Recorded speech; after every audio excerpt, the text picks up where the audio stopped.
Hey guys, Hugo here from Tech Observer, TechQuartier. Today we're really lucky to have two of the most prominent ecosystem builders here in the startup scene in Frankfurt. So Paul von Bittenfeld and Pedro Ferreira of Rhein Main Startups. So basically the idea behind this interview is to learn about the journey, learn about your insights about the local ecosystem, and pick your brains a little bit about what you see the future shaping up like, how you've seen the scene evolve maybe over the years as well, and yeah, just learn about maybe the history to begin with. So maybe you can tell us maybe how you guys met first and foremost, and how the project of Rhein Main Startups started initially. Okay, yeah, sure. Hello.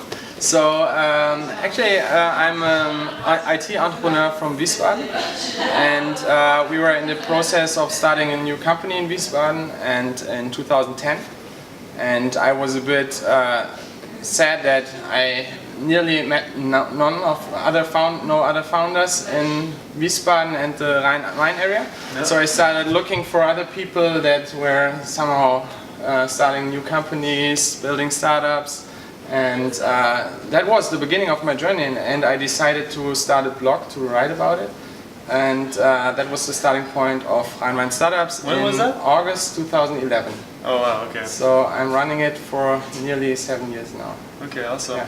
Great. And how did you meet with Pedro? Or Pedro, how did you meet Paul? Yes, so indeed it was me that contacted Paul, because in like 1 year ago, something like this, yeah, I kind of got interest about the ecosystem. It was more than 1 year ago, I think. More, 1.5 years. Yes, something like that. So I got interest about the ecosystem, but it was really hard to find information in English, and I kind of pitched the idea to Paul that at that time to get the information was really hard, and we could start to produce content in English. So for the expats to also be involved, and for those who don't speak German to not feel so excluded. That's how I felt at that point. So I'm not a journalist, and at that point I was not into that much into the community,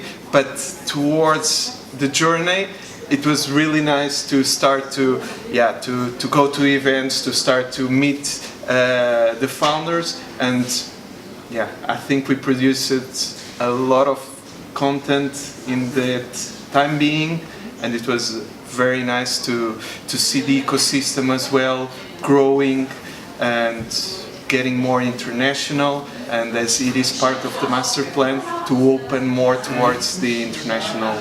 Yeah, I mean, I'm an international guy, so to speak. I've just come to Frankfurt 5 months ago, and I mean, Rhein Main Startup was probably my first touch point with the community.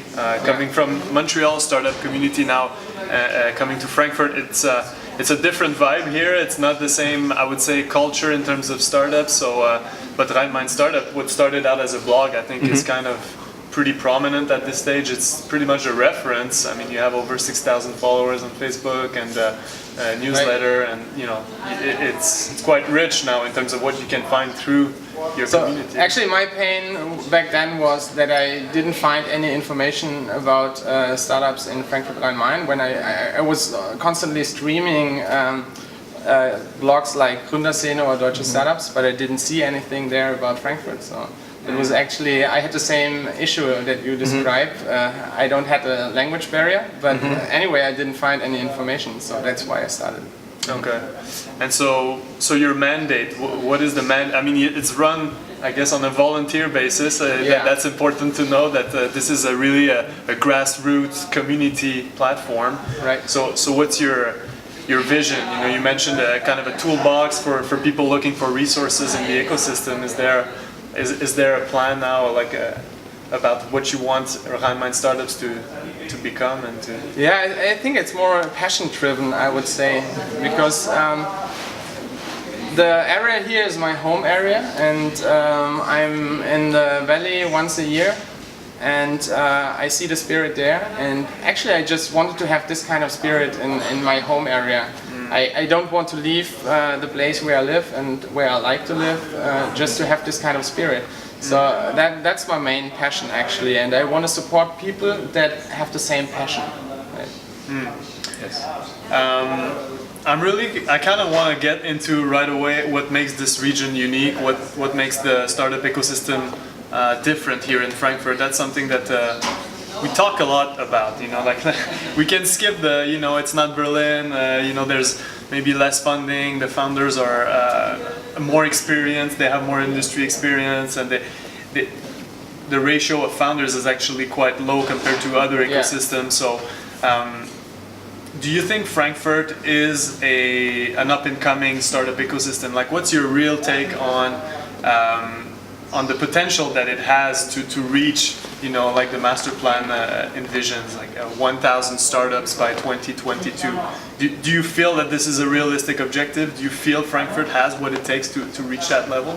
Maybe Pedro, maybe what's Yes, so last week Startup Gnome was here presenting this, and one of the takeaways was indeed that the ecosystem is small, but it's growing quite fast. So comparing to other ecosystems from the same size, Frankfurt is growing very fast. And maybe we don't need to compare ourselves to Berlin, but to other ecosystems with the same size, like Lisbon, for example. And a key factor that they mentioned quite a lot that will help the ecosystem to grow even faster is the relations with the other ecosystems in order for the projects to go and target other markets, not only Germany. Global mindset, yes, founders, exactly. And actual to scale partnerships. And to have partnerships with the other big hubs like London, Shanghai, Hong Kong, New York, and... But that's one thing that I found was kind of surprising to me, like the global mindset of founders, because Frankfurt is such an international city. It does have like so many international students. It has the biggest airport or logistics hub in the airport, Fraport. Lufthansa, you know, based out of here, so it's extremely connected. It's like a big hub, yet this global mindset of scaling up internationally seems to be not so present. I think that's somehow related to the self-confidence of the ecosystem, right? When we started several years ago, then the self-confidence was pretty low. I think that's changing at the moment. People get more confident that they could start a big thing here in this area. And there are so many role models missing, actually. But I think that's one of the things that changed the most, that we now know the role models here in Frankfurt Rhein Main. And you meet them at the events, and that makes you believe that you can achieve it, and you can achieve it here. And that's one of the things that changed the most over the last 3 to 5 years, I guess. Yeah, I think Genome, that's one thing they said. They mentioned growing the ecosystem that's to keep it really simple, that's what you need to do, so you get more of these success stories and more examples of people this will bring as well more investors to then put the money, because that was something that they mentioned as the key for the success, is to engage more now in the next 2-3 years with investors in order for them to invest in our companies and our startups, for them to then be able to scale internationally. Yeah. And success stories like the one you mentioned, TradeShift, the unicorn, or EMA, the fastest growing company in Europe. Well, those are success stories that we need to be proud, and that investors need to listen more and more in order to be confident to put the money on our founders. And if you can meet them and can play a match of soccer against them at the soccer cup that we have each year, for example, then that's a pretty good thing. And like I said, you get more confidence that you can achieve it here. Yeah. And at the same time, the missing role models was one of the reasons why we started Gründer berichten as well, an event series in Wiesbaden and Frankfurt, which actually presents you at an evening event 3 founders that are talking about their stories, their experiences that they met over the last years, and that's a pretty important piece, I guess, as well, to connect the founders to other people that might be interested in starting a company. And another similar format, the Women Who Inspired Rhein Main Startups, was exactly on the same point, but more focusing as well on the female role in order to empower more and more not only the founders but also the students to get to know these stories and feel motivated to take part on the ecosystem. And these are Rhein Main initiatives. I mean, Rhein Main Startups. When I came to Frankfurt, and I didn't know about Rhein Main. I know Frankfurt, but I didn't know the surrounding region, the other cities, Darmstadt.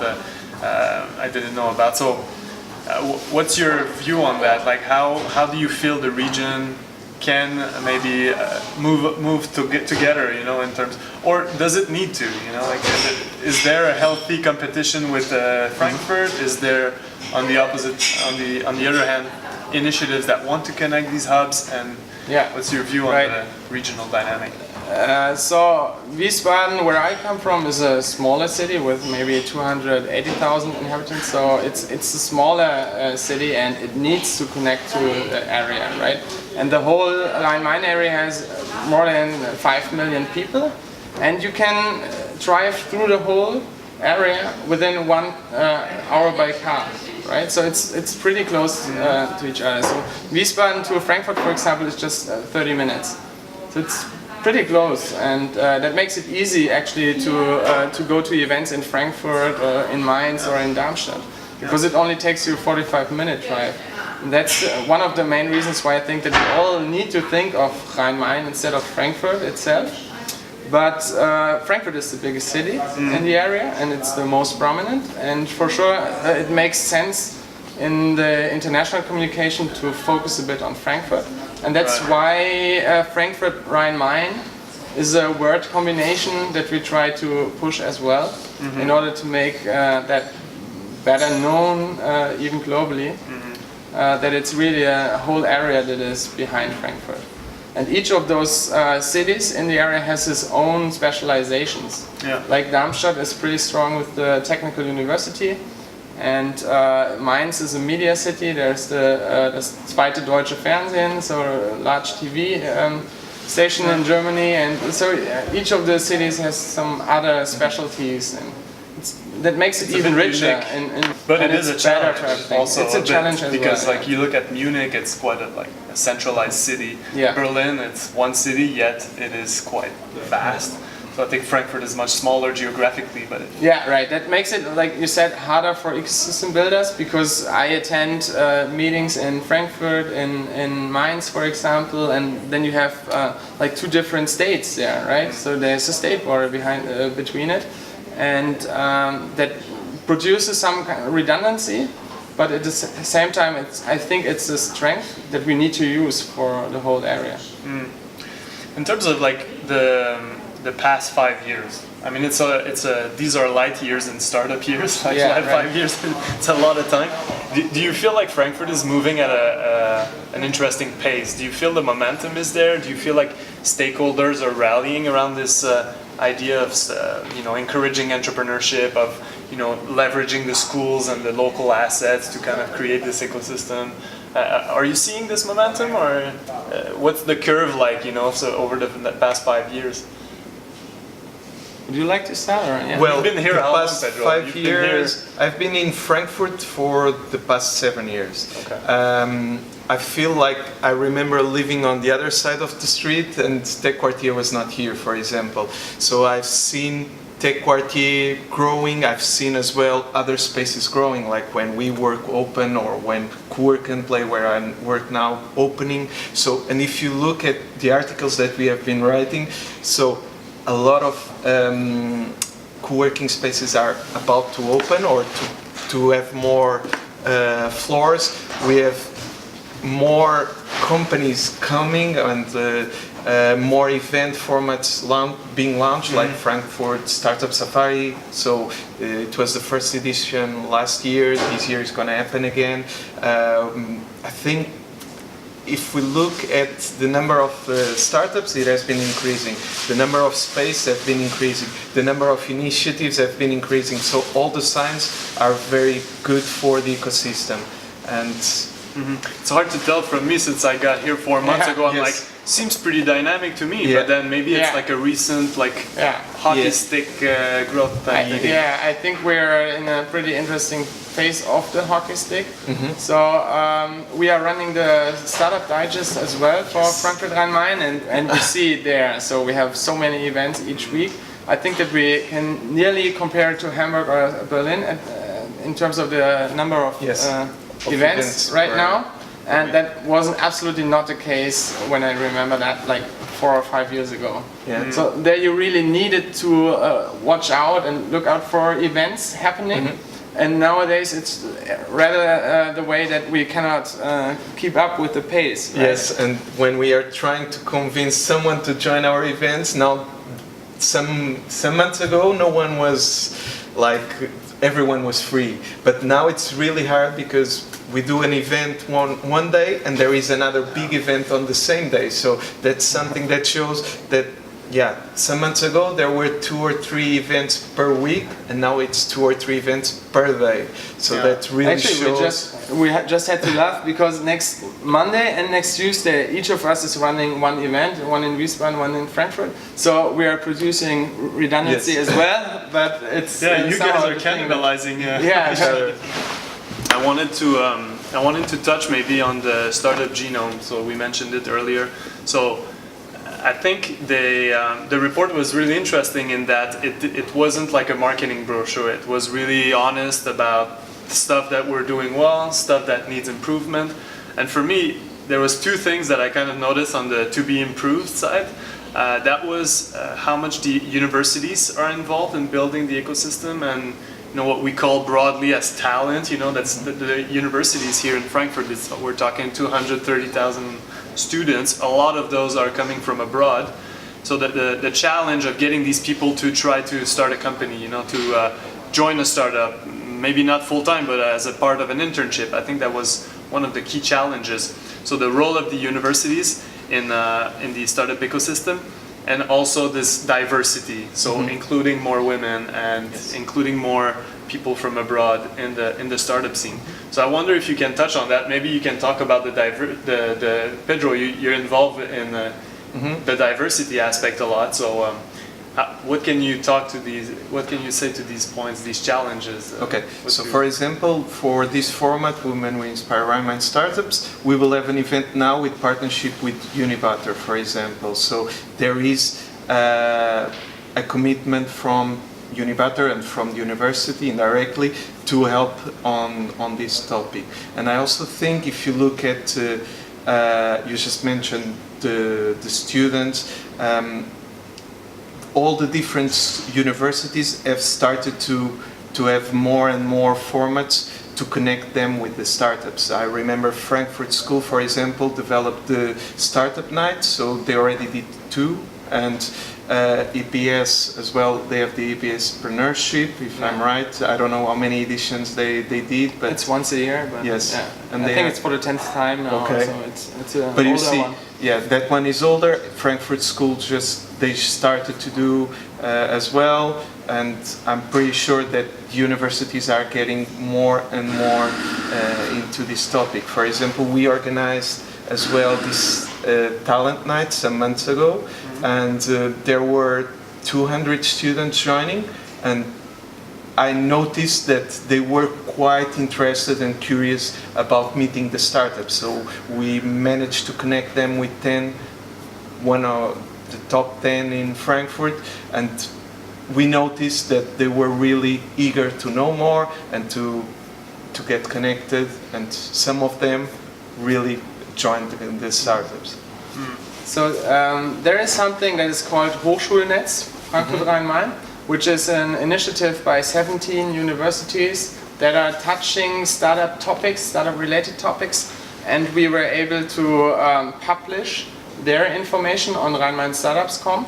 So you will find there a navigation tab for Hochschulnetz, and there you will find information about these universities and about the offers they make to startups. So, for example, you will find there a central contact person. So you could reach out to the person if you're a startup, for example, and you want to post your job postings somewhere at the university, then you can go to the contact person there and talk to them. Okay.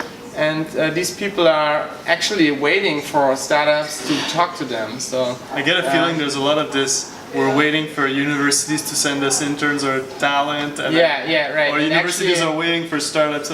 So maybe that's what your role is, to connect we are trying the dots. to connect it, right. But it's a bigger issue still. So what we did was to bring some transparency into it, so you can see all the things they are offering, like lectures they are holding and things like that. So that's at least a starting point, but there's still a lot to be done. Yeah.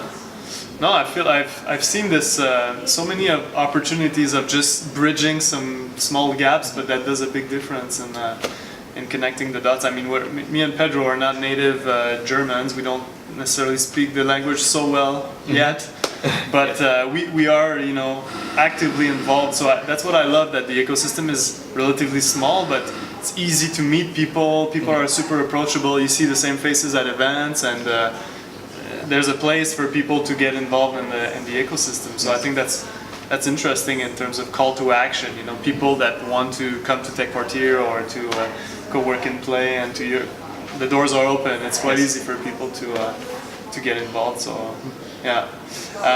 So what's coming up in terms of Rhein Main Startups? Like, what can you tell us about what you guys are working on? And are you looking for collaborators? Are you how's the project shaping up? So we are always looking for people that want to support the platform and push it forward. I think Pedro started a lot of activities like events and other things. How many Facebook pages do you run?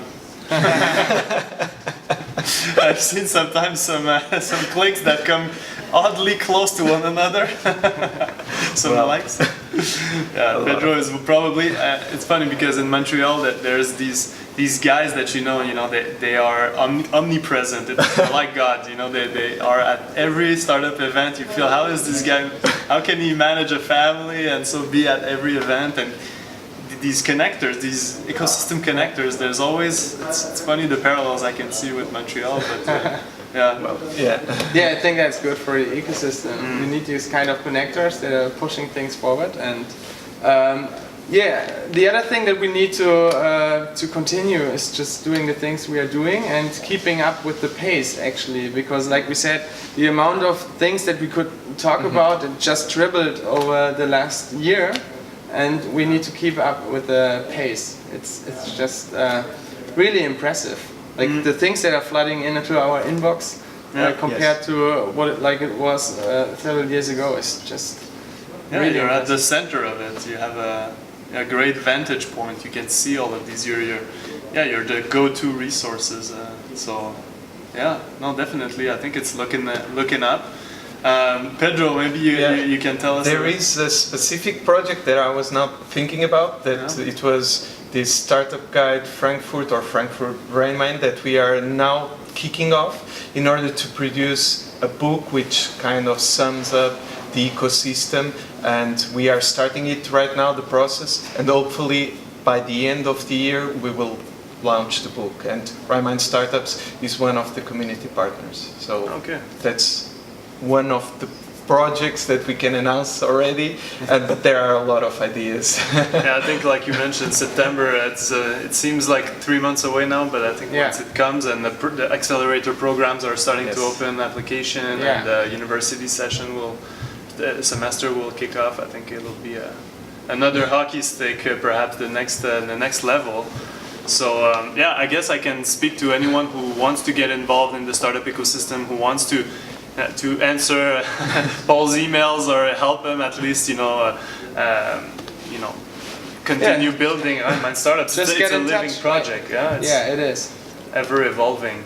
All right. And we have some community platforms like Facebook group and Slack channel, right? So that's a good point to connect as well. Great. Anything to add about the local ecosystem? It was a bit freestyle. We touched on many things, but I think it's interesting to just open the hood and look at the engine a little bit of the community. So Thanks a lot for joining me, and Thank you. we'll catch up soon. Yes. Yeah.